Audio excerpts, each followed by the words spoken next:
when your legs are tanned like mine, you can actually call yourself, well, almost a real cyclist. It's all that aligned, folks. P-Raw back in your hood, the most laziest but realist YouTuber on YouTube. We're going to go back now. We've got a nice tailwind, so we came out in a nice headwind to enjoy a beautiful tailwind. N125 return bump. Challenge all you power meter beep come out right and do these lumps and bumps out here. Don't mean squat. I've seen people do it. And if the legs don't go at the end of the day, they get a sore bum bum. Zub zub. Beep beep beep beep beep. Best combo ever. I might play around with some small cassettes actually, just to see like how pointless they actually really are, you know.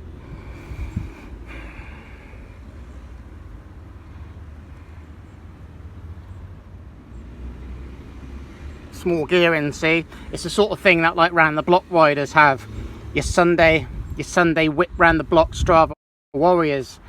Not even joking, people. I've seen them, you know. I've seen them with their like computers all over their bikes and their like semi-pro kit, thinking they're in like in some special team, like, you know. Think they're really special, like these people. People all seen them. Got some special stuff in there, I can't say. Got some even specialist there, we can't say. P-Raw, never troll him. See, there's plenty of gears on there, right, to make it as easy or as hard as you want it to be. Just because you want to look like you're a racer, that's all it is. You want to look like you're a racer, but you don't race. I've stopped, one, to make a video, and two, because the headwind kind of, the tailwind kind of started crossing a bit. As much as I can say it's smooth riding out here, right, and it's fun and it's easy, it's as hard or as easy as you want to make it, alright, but it's lumps and bumps everywhere.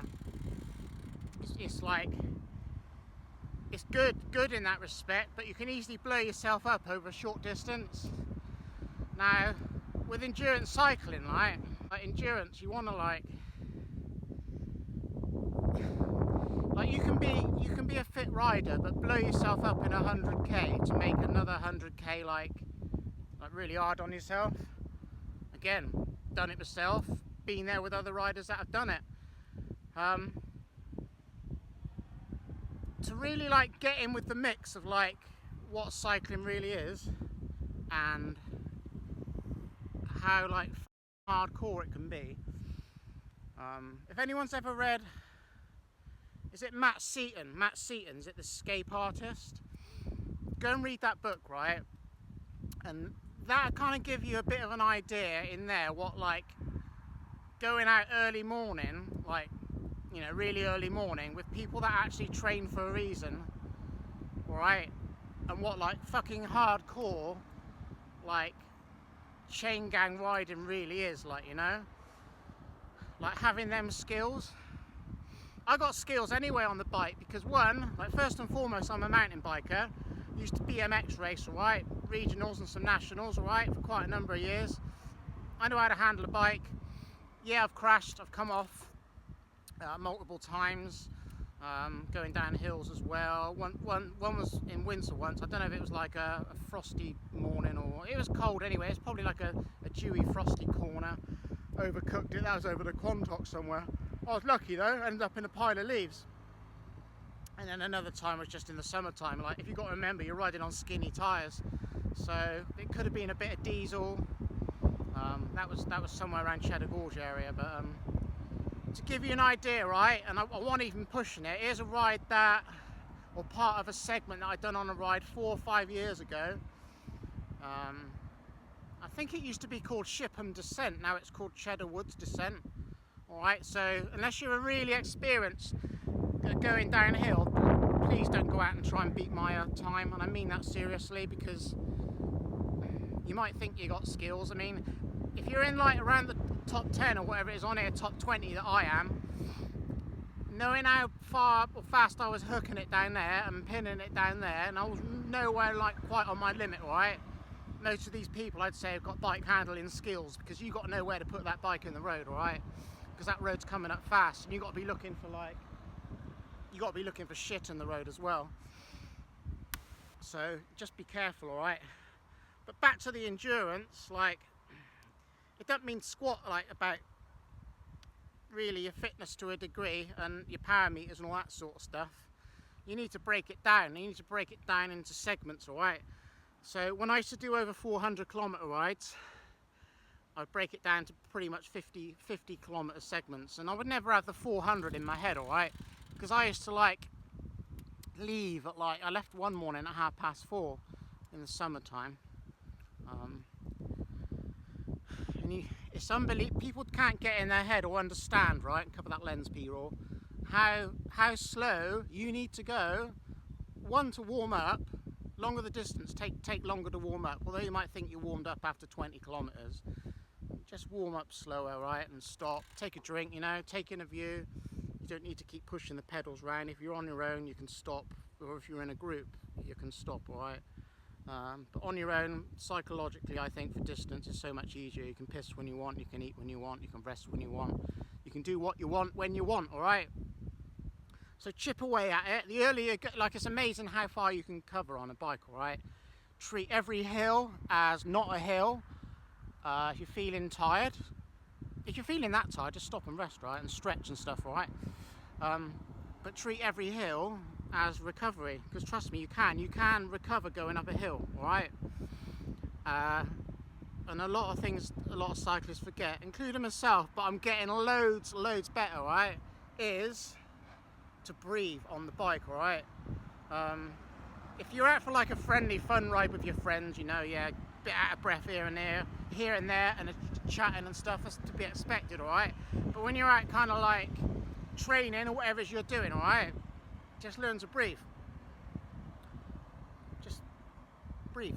However you do it, all right? I don't tell anyone how to breathe. You can't be doing it naturally, but you need to be doing it. You need to be training your breathing as well, as like training on the bike. Train your breathing, all right?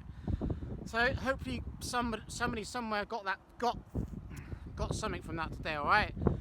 For some reason, if someone dislikes a video, then give it a dislike if that's what you get off on. You even watch the whole video, don't worry me.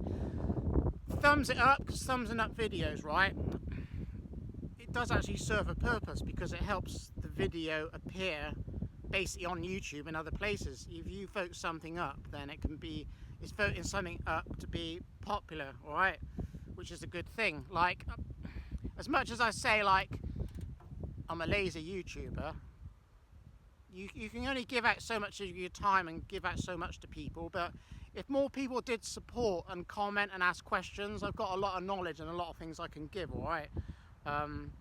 Then there probably would be, like, perhaps maybe a different style of content through the audience. The audience can kind of dictate that a bit, if you know what I mean. Like, what would people kind of like to see more of?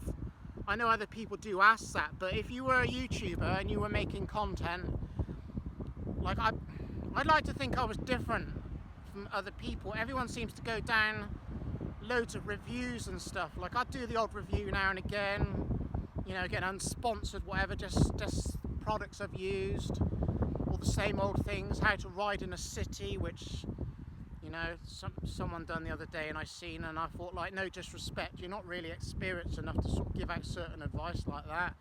I just thought, like, if you're riding in a city, you need to be, you know, again, I could make a video about that myself actually, but, you know, like newer cyclists giving out advice which they haven't really got the experience to give out.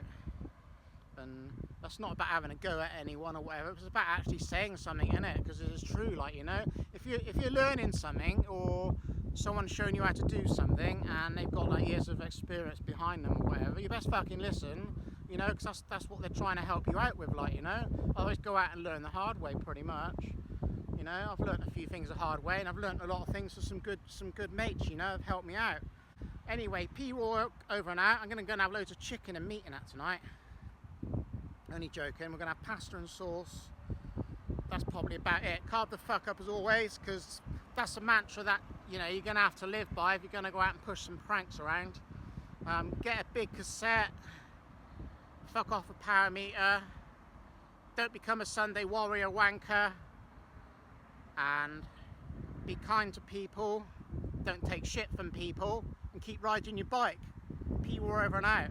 Fuck cars, but only when I'm not driving one. Cars can fuck off otherwise. Hello. Oh, we're going for belly rubs? Are we? It's my new pup, people. Isn't she beautiful? Maria, aren't you? Eh?